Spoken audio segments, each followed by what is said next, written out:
Peace, love, and life, family. How's everyone doing on this terrific Tuesday? It's your girl, Morgan Renee Myers, tuning in with you all for another reading. I am reading Roll of Thunder, Hear My Cry today. I am,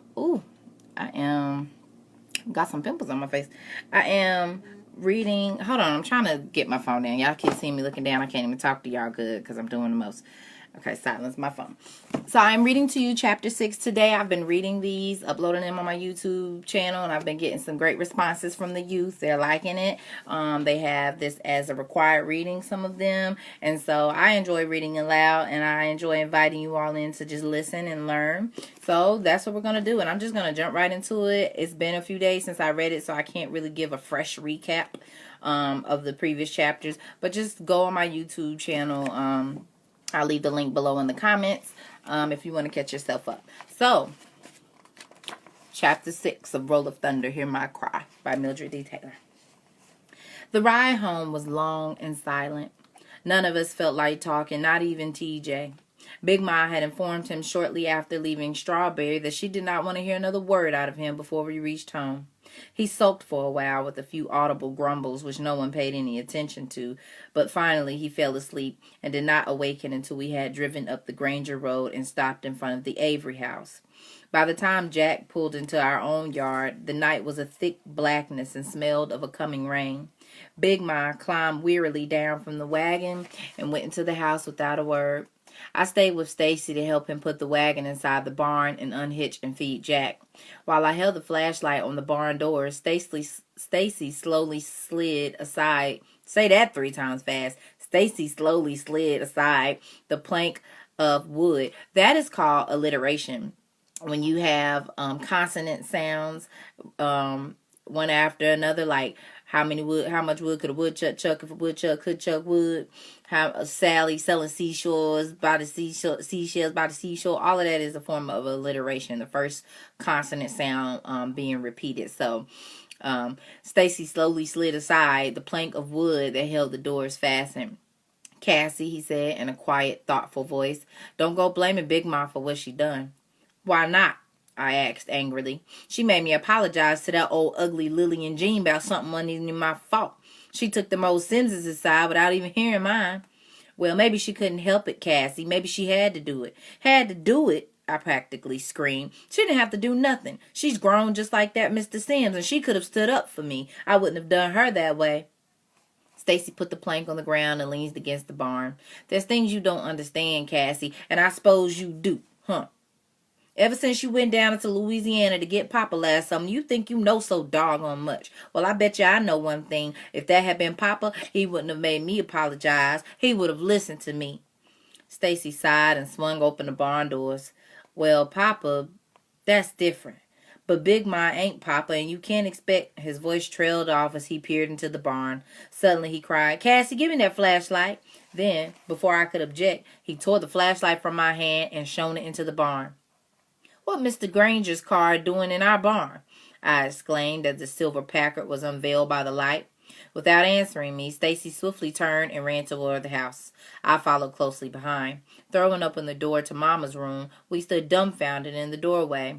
Instead of Mr. Granger, a tall, handsome man, nattily dressed in a gray pinstripe suit and vest, stood by the fire with his arm around Big Ma. For a moment we swayed with excitement, then as if by signal we both cried, Uncle Hammer, and dashed into his arms. Uncle Hammer was 2 years older than Papa and unmarried. He came every winter to spend the Christmas season with us. Like Papa, he had dark red-brown skin, a square-jawed face, and high cheekbones, yet there was a great difference between them somehow. His eyes, which showed a great warmth as he hugged and kissed us now, often had a cold, distant glaze, and there was an aloofness in him which the boys and I could never quite bridge. When he let us go, Stacy and I both grew consciously shy and we backed away. I sat down beside Christopher John and Little Man, who was silently gazing up at Uncle Hammer, but Stacy stammered, What's Mr. Granger's car doing in our barn? That's your Uncle Hammer's car, Mama said. Did you unhitch Jack? Uncle Hammer's? Stacy exclaimed, exchanging shocked glances with me. No kidding. Big Ma stammered. Hammer, you wouldn't got a car like Harlan Granger's? Uncle Hammer smiled a strange, wry smile. Well, not exactly like it, Mama. Mine's a few months newer. Last year when I come down here, I was right impressed with that big old packet of Mr. Harlan Fillmore Grangers, and I thought I'd like to own one myself. It seems that me and Harlan Granger just got the same taste. He winked slyly at Stacy. Don't it, Stacy? Stacy grinned. You like? Maybe we'll all go riding in it one day, if it's all right with your mama. Oh, boy, cried little man. You mean it, Uncle Hammer? I asked. Mama, can we? We'll see, Mama said. But in any case, not tonight. Stacy, go take care of Jack and draw up a bucket of water for the kitchen. We've done the other chores. Since no one told me to help Stacy, I forgot all about Jack and settled back to listen to Uncle Hammer. Christopher John and Little Man, who Big Ma had feared would be moping because they had not been allowed to go to town, seemed not at all concerned that Stacy and I had gone. They were awestruck by Uncle Hammer, and compared to his arrival a day in Strawberry was a minor matter. For a while, Uncle Hammer talked only to Mama and Big Ma, laughing from deep inside himself like Papa, but then to my surprise, he turned from them and addressed me. I understand you had your first trip to Strawberry today, Cassie, he said. What did you think? Big Ma stiffened, but I was pleased to have this opportunity to air my side of the Strawberry affair. I didn't like it, I said. Them old Simses, Mary, I feel a bit hungry, Big Ma interrupted abruptly. Supper still warm? Yes, ma'am, said Mama, standing. I'll set it on the table for you. As Mama stood up, I started again. Them old Simses, let Cassie get it, Mary, said Big Ma nervously. You must be tired. I looked strangely at Big Ma, then up at Mama. Oh, I don't mind, said Mama, heading for the kitchen. Go ahead, Cassie, and tell your uncle about Strawberry. That old Lillian Jean Sims made me so mad I could just spit. I admit that I bumped into her, but that's 'cause I was thinking about that old Mr. Barnett waiting on everybody else in his old store for he waited on us. Jim Lee Barrett? Asked Uncle Hammer, turning toward Big Ma. That old devil still living? Big Ma nodded mutely, and I went on. But I told him he shouldn't have been round there waiting on everybody else before he got to us. Cassie, Big Ma exclaimed, hearing the bit of news for the first time. Uncle Hammer laughed. You told him that? Yes, sir, I said softly, wondering why he was laughing. Oh, that's great. Then what happened? Stacy made me leave, and Mr. Barnett told me I couldn't come back no more, and then I bumped into that confounded Lillian Jean, and she tried to make me get off the sidewalk, and then her daddy come along, and he... Big Ma's eyes grew large, and she whispered hoarsely, Cassie, I don't think... And he twisted my arm and knocked me off the sidewalk, I exclaimed, unwilling to muffle what Mr. Sims had done. I glanced triumphantly at Big Ma, but she wasn't looking at me. Her eyes, frightened and nervous, were on Uncle Hammer. I turned and looked at him, too. His dark eyes had narrowed to thin, angry slits. He said, He knocked you off the sidewalk, Cassie? A grown man knocked you off the sidewalk? Yes, sir. This Lillian Jean Sims. Her daddy wouldn't be Charlie Sims, would it? Yes, sir. Uncle Hammer grasped my shoulders. What else he do to you? Nothing, I said, frightened by his eyes. Excepting he wanted me to apologize to Lillian Jean because I wouldn't get in the road when she told me to. And you did? Big Ma said I had to. Uncle Hammer released me and sat very still. No one said a word. Then he stood slowly, his eyes icing into that cold, distant way they could, and he started toward the door, limping slightly on his left leg. Christopher John, Little Man, and I stared after him wonderingly, but Big Ma jumped up from her chair, knocking it over in her haste, and dashed after him. She grabbed his arm. Let it be, son, she cried. That child ain't hurt. Not hurt. You look into her eyes and tell me she ain't hurt. Mama came back from the kitchen with Stacy behind her. What is it? She asked, looking from Big Ma to Uncle Hammer. Charlie Sims knocked Cassie off the sidewalk in Strawberry, and the child just told Hammer, said Big Ma in one breath, still holding on to Uncle Hammer's arm. Oh, Lord, Mama groaned. Stacy, get Mr. Morrison, quick, now. As Stacy sped from the room, Mama's eyes darted to the shotgun over her bed, and she edged between it and Uncle Hammer. Uncle Hammer was watching her, and he said quietly, Don't worry, I ain't got to use David's gun. I got my own. Suddenly, Mama lunged to the side door, blocking it with her slender body. Hammer, now you listen to me. But Uncle Hammer gently but firmly pushed her to one side and said, But Uncle Hammer gently but firmly pushed her to one side and, brushing Big Ma from his arm, opened the door and bounded down the steps into the light rain. Little man Christopher John and I dashed to the door as Big Ma and Mama ran after him. Get back inside, Mama called over her shoulder, but she was too busy trying to grab Uncle Hammer to see that we obeyed, and we did not move. Hammer, Cassie's all right, she cried. Don't go make unnecessary trouble. Unnecessary trouble? You think my brother died and I got my left leg blown off in this German war to have some redneck knock Cassie around anytime it suits him? If I'd have knocked his girl down, you know what would have happened to me? Yeah, you know all right. Right now I'd be hanging from the oak over yonder. Let go of me, Mary. Mama and Big Ma could not keep him from reaching the car. But just as the Packard roared to life, a huge figure loomed from the darkness and jumped into the other side, and the car zoomed angrily down the drive into the blackness of the Mississippi night. Where'd he go? I asked as Mama slowly climbed the steps. Her face under the glow of the lamp was tired, drained. He went up to the Sims's, didn't he? Didn't he, Mama? He's not going anywhere, Mama said, stepping aside and waiting until both Big Ma and Stacy were inside. Then she locked the door. Mr. Morrison will bring him back, said Christopher John confidently, although he looked somewhat bewildered by all that had happened. If he don't, said Little Man ominously, I bet your Uncle Hammer will teach that old Mr. Sims a thing or two round here hitting on Cassie. I hope he knocks his block off, I said. Mama's gaze blazed down upon us. I think little Miles that has so much to say must be very tired. No, ma'am. Mama, we ain't. Go to bed. Mama, it ain't but. Mama's face hardened, and I knew that it would not be in my best interest to argue further. I turned, and I did as I was told. Christopher John, the little man, did the same. When I got to my door, I asked, Ain't Stacy coming? Mama glanced down at Stacy sitting by the fire. I don't recall his mouth working so hard. Do you? No, I muttered and went into my room. After a few minutes, Mama came in. Without a word of reprimand, she picked up my clothes from where I had tossed them at the foot of the bed, and absently draping them over the back of the chair, she said, Stacy tells me you blame Big Ma for what happened today. Is that right? I thought over her question and answered. Not for all of it, just for making me apologize to that old dumb Lillian Jean Sims. She oughtn't have done that, Mama. Papa wouldn't have. I don't want to hear what Papa wouldn't have done. Mama snapped, or what Mr. Morrison wouldn't have done, or Uncle Hammer. You were with Big Ma, and she did what she had to do, and believe me, young lady, she didn't like doing it one more bit than you did. Well, I muttered, maybe so, but there's no maybe to it. Yes'm, I said softly, deciding that it was better to study the patchwork pattern on the quilt until the anger left Mama's eyes and I could talk to her again. After a moment, she sat beside me on the bed and raised my chin with the tip of her forefinger. Big Ma didn't want you to be hurt, she said. That was the only thing on her mind, making sure Mr. Sims didn't hurt you. Yes'm, I murmured, then flared. But Mama, that Lillian Jean ain't got the brains of a flea. How come I gotta go around calling her Miss like she grown or something? Mama's voice grew hard. Because that's the way of things, Cassie. The way of what things? I asked wearily. Baby, you had to grow up a little today. I wish... Well, no matter what I wish, it happened, and you have to accept the fact that in the world outside this house, things are not always as we would have them to be. But, Mama, it ain't fair. I didn't do nothing to that confounded Lillian Jean. How come Mr. Sims went and pushed me like he did? I'm about to look up the word confounded, because she didn't use it twice. Clearly, she's smart, and it's not a word I use every day. Confounded.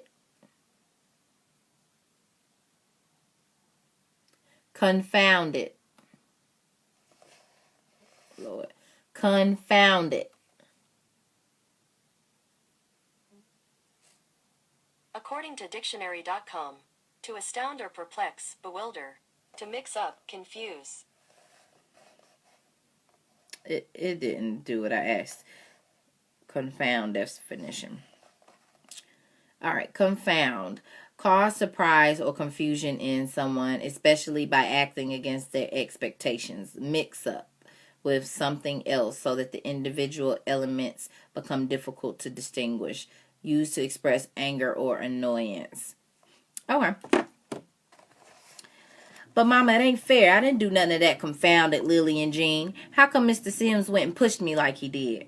Mama's eyes looked deeply into mine, locked into them, and she said in a tight, clear voice, because he thinks Lillian Jean is better than you are, Cassie. And when you... That old scrawny, chicken-legged, snaggle-toothed cross, Cassie. Mama did not raise her voice, but the quiet force of my name silenced me. Now, she said, folding my hand in hers. I didn't say that Lillian Jean is better than you. I said Mr. Sims only thinks she is. In fact, he thinks she's better than Stacy or Little Man or Christopher John just because she's his daughter. I asked, beginning to think Mr. Sims was a bit touched in the head. No, baby, because she's white. Mama's hold tightened on mine, but I exclaimed, "Ah, shoot, white ain't nothing." Mama's grip did not lessen. It is something, Cassie. White is something just like black is something. Everybody born on this earth is something, and nobody, no matter what color, is better than anybody else. Then how come Mr. Sims don't know that? Because he's one of the people who has to believe that white people are better than black people to make himself feel big. I stared questioningly at Mama, not really understanding. Mama squeezed my hand and explained further. You see, Cassie, many years ago when our people were first brought from Africa in chains to work as slaves in this country, like Big Ma's Papa and Mama? Mama nodded. Yes, baby, like Papa Luke and Mama Rachel, except they were born right here in Mississippi, but their grandparents were born in Africa, and when they came there, let me start over. Like Big Ma's Papa and Mama? Mama nodded. Yes, baby, like Papa Luke and Mama Rachel, except they were born right here in Mississippi. But their grandparents were born in Africa, and when they came, there were some white people who thought that it was wrong for any people to be slaves. So the people who needed slaves to work in their fields, and the people who were making money bringing slaves from Africa, preached that black people weren't really people like white people were, so slavery was all right. They also said that slavery was good for us because it taught us to be good Christians, like the white people. She sighed deeply, her voice fading into a distant whisper. But they didn't teach us Christianity to save our souls, but to teach us obedience. They were afraid of slave revolts, and they wanted us to learn the Bible's teachings about slaves being loyal to their masters, but even teaching us Christianity didn't make us stop wanting to be free, and many slaves ran away. Papa Luke ran away, I reminded her, thinking of the story of how great-grandpa had run away 3 times. He had been caught and punished for his disobedience, but his owners had not tried to break him, for he had a knowledge of herbs and cures. He had tended both the slaves and the animals of the plantation, and it was from him that Big Ma had learned medicines. Mama nodded again. That's right, honey. He was hiding in the cave when freedom came, so I understand. She was silent a moment, then went on. Well, after a while, slavery became so profitable to people who had slaves, and even to those who didn't, that most folks decided to believe that black people really weren't people like everybody else. And when the Civil War was fought, and Mama Rachel and Papa Luke and all the other slaves were freed, people continued to think that way. Even the Northerners who fought the war didn't really see us as equal to white people. So now, even though 70 years have passed since slavery, most white people still think of us as they did then, and we're not as good as they are. And people like Mr. Sims hold on to that belief harder than some other folks because they have little else to hold on to. For him to believe that he is better than we are makes him think that he's important simply because he's white. Mama relaxed her grip. I knew that she was waiting for me to speak. There was a sinking feeling in my stomach, and I felt as if the world had turned itself upside down with me in it. Then I thought of Lillian Jean, and a surging anger gurgled up when I retaliated. Well, they ain't. But I leaned closer to Mama, anxiously hoping that she would agree with me. Of course they aren't, Mama said. White people may demand our respect, but what we give them is not respect, but fear. What we give to our own people is far more important because it's given freely. Now, you may have to call Lillian Jean Miss because the white people say so, but you'll also call our own young ladies at church Miss because you really do respect them. Baby, we have no choice of what color we're born or who our parents are or whether we're rich or poor. What we do have is some choice over what we make of our lives once we're here. Mama cupped my face in her hands, and I pray to God you'll make the best of yours. She hugged me warmly, then motioned me under the covers. As she turned the lamp down low, I asked, Mama, Uncle Hammer, if Mr. Morrison can't stop him, what'll happen? Mr. Morrison will bring him back. But just what if he can? Uncle Hammer gets to Mr. Sims. A shadowy fear fleeted across her face, but disappeared with the dimming light. I think you've done enough growing up for one day, Cassie, she said without answering my question. Uncle Hammer will be all right. Now go to sleep. Mama had been right about Uncle Hammer. When I awoke the next morning and followed the smell of frying ham and bacon biscuits into the kitchen, there he sat at the table drinking coffee with Mr. Morrison. He was unshaven and looked a bit bleary-eyed, but he was all right. I wondered if Mr. Sims looked so good. I didn't get a chance to ask because as soon as I had said good morning, Mama called me into her room with a tub of hot water was waiting by the fireplace. Hurry up, she said. Uncle Hammer's going to take us to church. In his car? Mama's brow furrowed. Well, I just don't know. He did say something about hitching up Jack. My smile faded, but then I caught the teasing glint in her eyes and she began to laugh. Ah, Mama, I laughed and splashed into the water.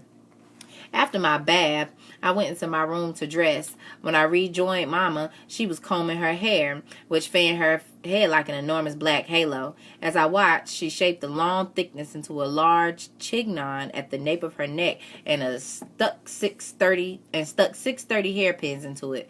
I'm gonna have to look up what a chignon is. Chignon. According to Wikipedia, I swear this Alfonso Google. Chagnon is No, an American anthropologist. that ain't what I said. This Google just be doing its own thing. Chignon. It must be a hairstyle. Chignon. Here's the definition of chignon. A knot or coil of hair arranged on the back of a woman's head. Oh, chignon. Chignon. Chignon. A knot or coil of hair arranged on the back of a woman's head. Like a bun. Okay. A chignon. Let me see if I pronounce it again.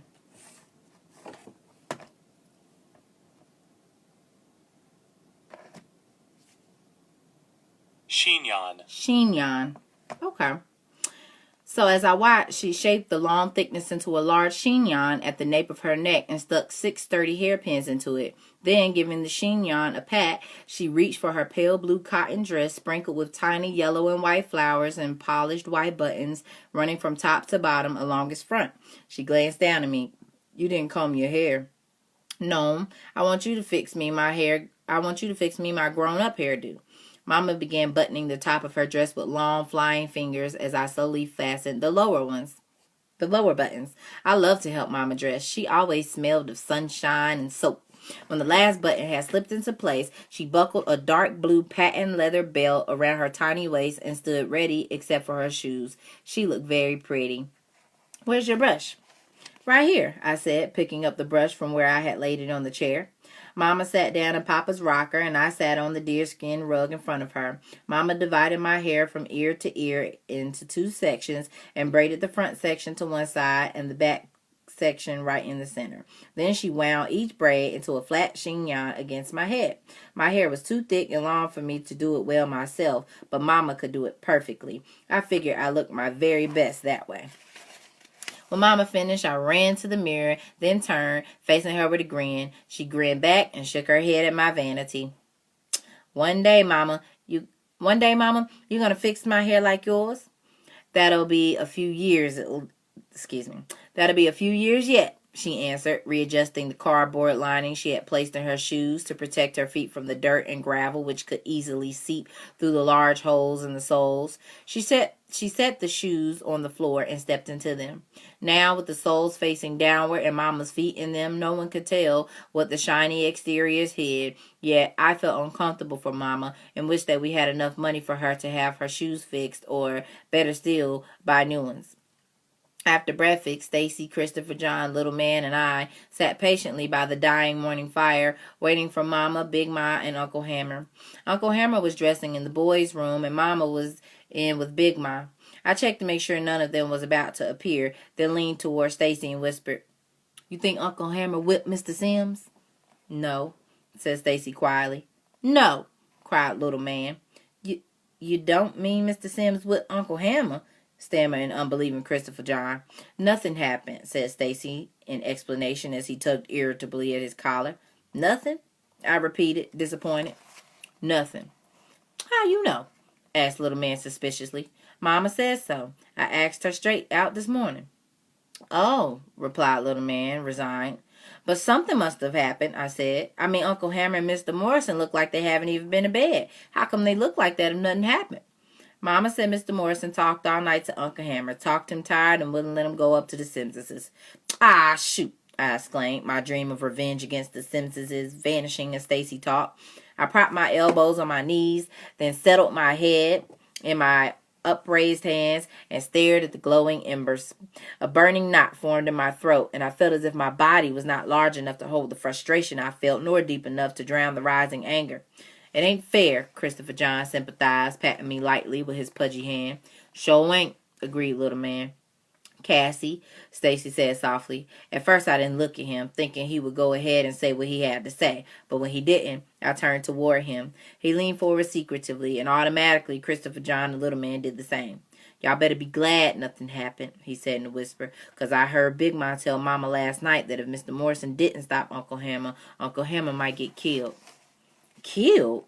We echoed as the fire sputtered and died. Who do that? I cried. Not one of them puny Simses. Stacy started to speak, but then Mama and Big Ma entered, and he cautioned us into silence. When Uncle Hammer joined us, freshly shaven and in another suit, the boys and I put on our coats and headed for the door. Uncle Hammer stopped us. Stacy, that the only coat you got, son? He asked. Stacy looked down at his faded cotton jacket. Everyone else did too. The jacket was too small for him, that was obvious, and compared to Little Man's and Christopher John's and mine, it was admittedly in sadder shape. Yet we were all surprised that Uncle Hammer would ask about it, for he knew as well as anyone that Mama had to buy our clothes in shifts, which meant that we each had to wait our turn for new clothes. Stacy looked up at Mama, then back at Uncle Hammer. Yes, sir, he answered. Uncle Hammer stared at him, then waving his hand, ordered, Take it off. Before Stacy could question why, Uncle Hammer disappeared into the boys' room. Again, Stacy looked at Mama. You'd better do like he says, she said. Uncle Hammer returned with a long box, store-wrapped in shiny red Christmas paper and fancy green ribbon. He handed the package to Stacy. It was supposed to be your Christmas present, but I think I better give it to you now. It's cold out there. Gingerly, Stacy took the box and opened it. A coat, cried Little Man joyously, clapping his hand. Wool, Mama said reverently. Go ahead, Stacy. Try it on. Stacy eagerly slipped on the coat. It was much too big for him, but Mama said that she could take up the sleeves and that he could grow into it in another year. Stacy beamed down at the coat, then up at Uncle Hammer. A year ago, he would have shot into Uncle Hammer's arms and hugged his thanks, but now at the manly age of 12, he held out his hand and Uncle Hammer shook it. Come on, we'd better go, said Mama. The morning was gray as we stepped outside, but the rain had stopped. We followed the path of bedded rocks that led to the barn, careful not to slip into the mud, and got into the Packard, shining clean and bright from the washing Uncle Hammer and Mr. Morrison had given it after breakfast. Inside the Packard, the world was a wine-colored luxury. The boys and I, in the back, ran our hands over the rich felt seats, tenderly fingered the fancy door handles and window knobs, and peered down amazed at the plush carpet peeping out on either side of the rubber mats. Mr. Morrison, who was not a church-going man, waved goodbye from the barn as we sped away. As we drove onto the school grounds and parked, the people milling in front of the church turned, staring at the Packard. Then Uncle Hammer stepped from the car, and someone cried, Well, I'll be daggone. It's our Hammer Logan. And in a body, the crowd engulfed us. TJ ran up with Mo Turner and little Willie Wiggins to admire the car. It's Uncle Hammer, said Stacy proudly. But before the boys could sufficiently admire the car, Mama and Big Ma shooed us toward the church for the service. It was then that TJ noticed Stacy's new coat. Uncle Hammer gave it to him, I said. Ain't it something?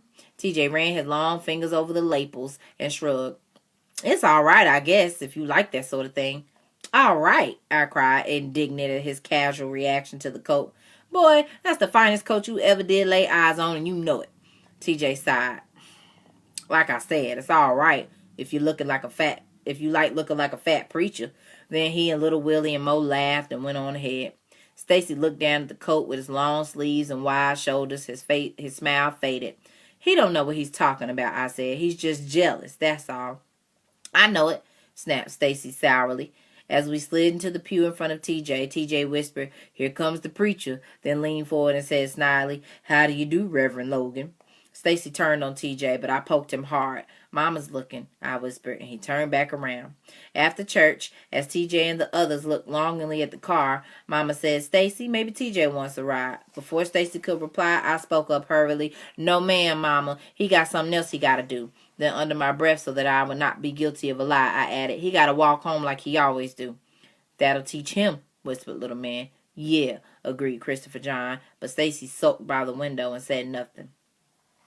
The sun was out now, and Uncle Hammer suggested that we take a real ride before going home.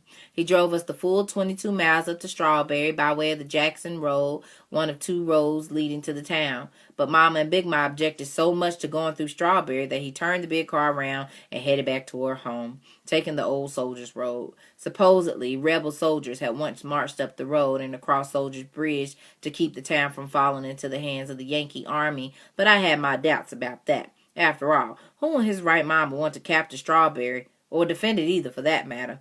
The road was hilly and curving, and as we sped over it, scattered road stones hit sharply against the car's underbelly, and the dust swelled up in rolls of billowing clouds behind us. Little man Christopher John and I shrieked with delight each time the car climbed a hill and dropped suddenly downward, fluttering our stomachs. Eventually, the road intersection with the Jefferson Davis School Road. Uncle Hammer stopped the car at the intersection and, leaning his right arm heavily over the steering wheel, motioned languidly at the Wallace store. Got me a good mind to burn that place out, he said. Hammer, hush that kind of talk, ordered Big Ma, her eyes growing wide. Me and John Henry and David grew up together, and John Henry and me even fought in their war together. What good was it? A black man's life ain't worth the life of a cowfly down here. I know that, son, but that kind of talk gets you hung and you know it. Mama touched Uncle Hammer's arm. There might be another way, Hammer. Like I told you. Now don't you do something foolish. Wait for David. Talk to him. Uncle Hammer looked glassy-eyed at the store, then sighed and eased the packet across the road toward Soldiers' Bridge. We were taking the long way home. Soldiers' Bridge was built before the Civil War. It was spindly and wooden, and each time I had to cross it, I held my breath until I was safely on the other side. Only one vehicle could cross at a time, and whoever was on the bridge first was supposed to have the right-of-way, although it didn't always work that way. More than once, when I had been in the wagon with Mama or Big Ma, we had to back off the bridge when a white family started across after we were already on it. As the bridge came into view, the other side of the river was clearly visible, and it was obvious to everyone that an old Model T truck overflowing with red-headed children had reached the bridge first and was about to cross. But suddenly, Uncle Hammer gassed the packet and sped onto the creaking structure. The driver of the truck stopped, and for no more than a second hesitated on the bridge, then without a single honk of protest, backed off so that we could pass. Hammer! Big Ma cried. They think you're Mr. Granger. Well, now, won't they be surprised when we reach the other side, said Uncle Hammer. As we came off the bridge, we could see the Wallaces, all 3 of them, Dewberry, Thurston, and Caleb, touch their hats respectfully, then immediately freeze as they saw who we were. Uncle Hammer, straight-faced and totally calm, touched the brim of his own hat in polite response, and without a backward glance, sped away, leaving the Wallaces gaping silently after us. Stacy, Christopher John, Little Man, and I laughed, but Mama's cold glance made us stop. You shouldn't have done that, Hammer, she said quietly. The opportunity, dear sister, was too much to resist. But one day we'll have to pay for it. Believe me, she said. One day we'll pay. That is the end of chapter 6 of Roll of Thunder, Hear My Cry. Thank you, everybody that tuned in and has given me some great comments and compliments. I do appreciate it. I really love reading, and I really love this story. So I'm about to upload this to my YouTube channel. But again, I appreciate y'all for tuning in. Peace, love, and light.